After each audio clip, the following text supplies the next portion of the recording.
Saludos cordiales. En este video se abarcará la temática sobre el proceso pacificador y la construcción de una gobernabilidad democrática en El Salvador, con énfasis en la inclusión de poblaciones vulnerables en la generación de políticas estatales.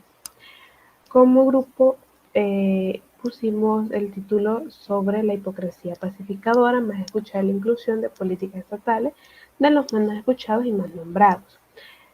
Empezaremos con la introducción, en el cual debemos destacar el proceso pacificador por el cual atravesó El Salvador, el cual se denomina los Acuerdos de Paz del año de 1992.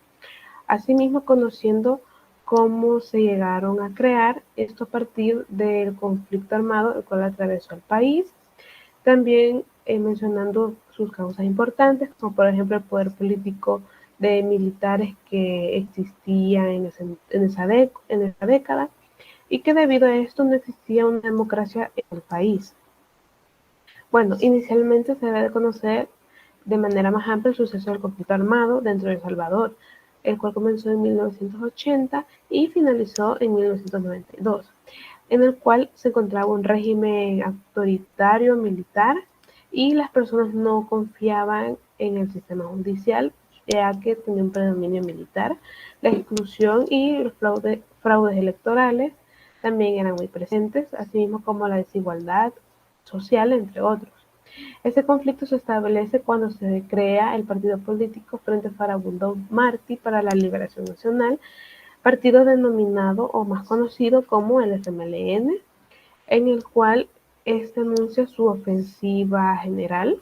Además de ese acontecimiento se empieza la guerra civil, y es la cual fue provocada por esta ofensiva mencionada anteriormente.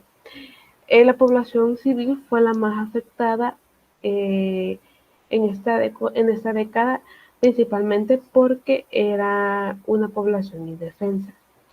Luego de una duración de 12 años en este conflicto, se crean los acuerdos de paz, los cuales sí se sentaron sus bases para edificar un gobierno democrático. Y hasta aquí mi aportación. Muchas gracias y sigue mi compañero.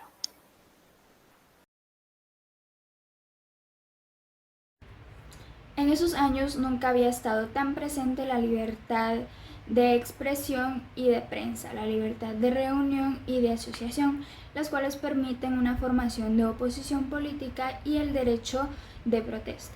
Al mismo tiempo se contribuye al control sobre el poder. Los derechos antes mencionados ayudan a fortalecer a la sociedad y crean una estabilidad, lo cual genera cierta confianza y sensación de organización por parte del gobierno.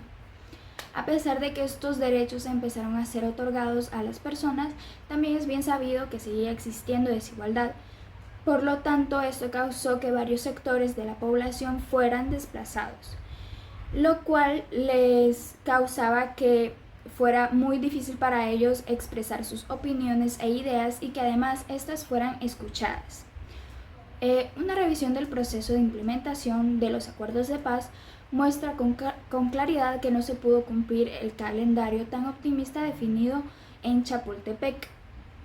Entre el 1 de febrero y el 15 de diciembre de 1992 hemos vivido en una etapa dominada por la vigencia del cese al enfrentamiento armado, que podríamos caracterizar por la etapa de la paz armada, que tras el cumplimiento de algunos de los acuerdos culminó con el final de la estructura militar del FMLN y su conversión al partido político.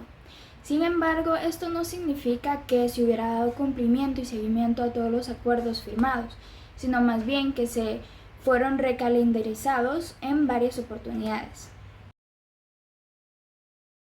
Otro rasgo que se debe de tomar en cuenta es la gobernabilidad en El Salvador, ya que se ha visto marcada por acontecimientos históricos que han sentado las bases para el manejo del poder en el país. Entre estos se encuentran los más importantes y que han marcado un antes y un después en la historia salvadoreña. Está la Guerra Civil y la firma de los Acuerdos de Paz en 1992. Desde entonces, la democracia se ha visto debatida, se ha visto envuelta en varias controversias, poniendo así en riesgo la estabilidad política de El Salvador, pasando por un historial político en casos de fraude, de corrupción y nepotismo. Otro punto importante también es lo de carácter social y la dimensión humana de las personas, en las cuales se ha ido olvidando por completo y se ha reflejado en que se ha olvidado el bien común del ciudadano, y que la desigualdad e informalidad en el país ya están bien arraigadas.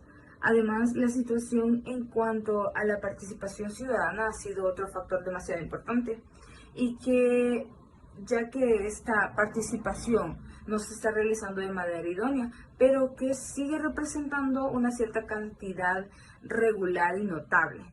Cabe destacar que esta participación y este porcentaje de participación también se debe a que no se brindan los espacios suficientes para estos sectores vulnerables del país. Por otra parte, tenemos ciertos departamentos en los cuales el mayor índice de vulnerabilidad social son Cabañas, Morazán, Aguachapán, mientras que los que cuentan con menor capacidad de respuesta son Cabañas, Cuscatlán y Aguachapán. Siguiendo con la exposición, se ve que la vulnerabilidad puede ser reflejada en los distintos índices de pobreza extrema, tanto en problemas de salud ocasionados por las diversas enfermedades que se tienen, entre otros aspectos que afectan a la población, como costes de cobertura de los medicamentos, la falta de una política eficaz a la hora de prevenir esos desastres naturales y también la no implementación de políticas de género que terminen con esta inequidad, ¿verdad? Esta vulnerabilidad también puede ser explicada desde las brechas de desigualdad, como la perspectiva económica, social y política, que no logran reducir durante todas esas décadas, y ha provocado una desigualdad significativa eh, entre lo perjudicial al Estado. El país, debido a sus condiciones de precariedad, crea un subdesarrollo, ¿verdad?, que tiene una relación inversa entre la relación vulnerabilidad y capacidad de adaptación, ya que no cuenta con las condiciones adecuadas para afrontar estos problemas. Después de los acuerdos de paz, muy pocos casos han sido resueltos, quedando estos en impunidad, asimismo dando a la población una vulnerabilidad, ya que la forma de actuar no confían plenamente en que se haga una justicia 100 al 100%, ya que no se considera tomar mejores medidas o promover una política que ayude a la población. Al hablar sobre los sectores vulnerables, se hace referencia a poblaciones o grupos que se encuentran en una situación endeble por condición económica, social, sexo, edad, entre muchas otras. Son más probables que sus derechos sean violentados o vulnerados, ya que estos tienen una violencia en sus viviendas, pueden ser también en situaciones por la calle, personas por discapacidad, grupos étnicos, adultos mayores, niños y adolescentes. Es importante saber a qué tipo de personas nos estamos refiriendo cuando hablamos de vulnerabilidad. Tenemos, por ejemplo, las personas con discapacidad, debido a que no encuentran lugares en donde sean accesibles de llegar. Además, el lenguaje es bastante limitado, como por ejemplo la lengua de señas y el braille. Por otro lado, tenemos a los niños y adolescentes, debido a que a esta edad necesitan una educación bastante completa, porque afectaría también en su desarrollo como una persona adulta. Por otro lado, tenemos a las mujeres, debido a que en Latinoamérica existe un gran problema de feminicidios y estos no son llevados de manera adecuada, además de enfrentar acosos y desigualdad salarial. Por otro lado, tenemos a la comunidad LGBTQ+, debido a que esos no son reconocidos y su identidad tampoco es reconocida. Entonces son un sector bastante vulnerable. También tenemos a los adultos mayores, debido a que al ellos ya estar en una edad bastante avanzada, no pueden realizar sus cosas por ellos mismos, por lo que pasan a depender de otras personas y en el peor de los casos del Estado. En el plan quinquenal 2014-2019 se incluían este tipo de personas, como son migrantes, personas mayores, personas con discapacidad, niños, adultos, mujeres. Y en este plan lo que se buscaba era promover la inclusión social. Más recientemente, en el 2020, tenemos que la Procuraduría General de la República creó una política de inclusión que también buscaba promover que esas personas pudieran tener acceso a sus derechos, pudieran ser cumplidos, pudieran tener justicia y pudieran ser incluidos dentro de la sociedad.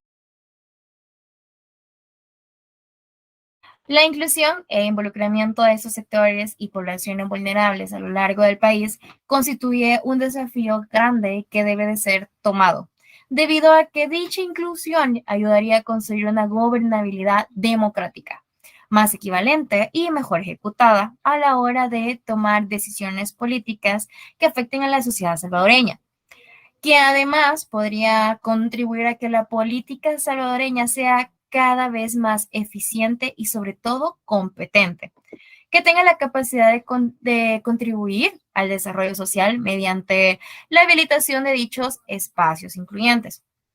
Para finalizar, se observa que después de los acuerdos de paz, la gobernabilidad en El Salvador se vio influenciada a través de implementar el método de democracia.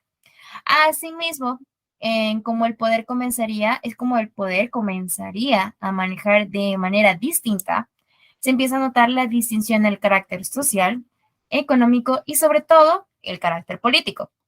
Otro punto importante que se debe tomar en cuenta es la inclusión de las poblaciones vulnerables en el ámbito de las políticas estatales del país, en las que fomentar y crear proyectos sociales para poder disminuir el riesgo de estos, brindándoles soluciones ante cada caso de abuso o falta de respeto ante su persona.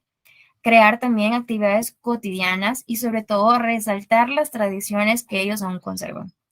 Por último, como la sociedad más vulnerable empieza a ser parte de estos puntos mencionados anteriormente, cómo se desarrollan para ser parte de la inclusión y sus peticiones sean escuchados a largo alcance.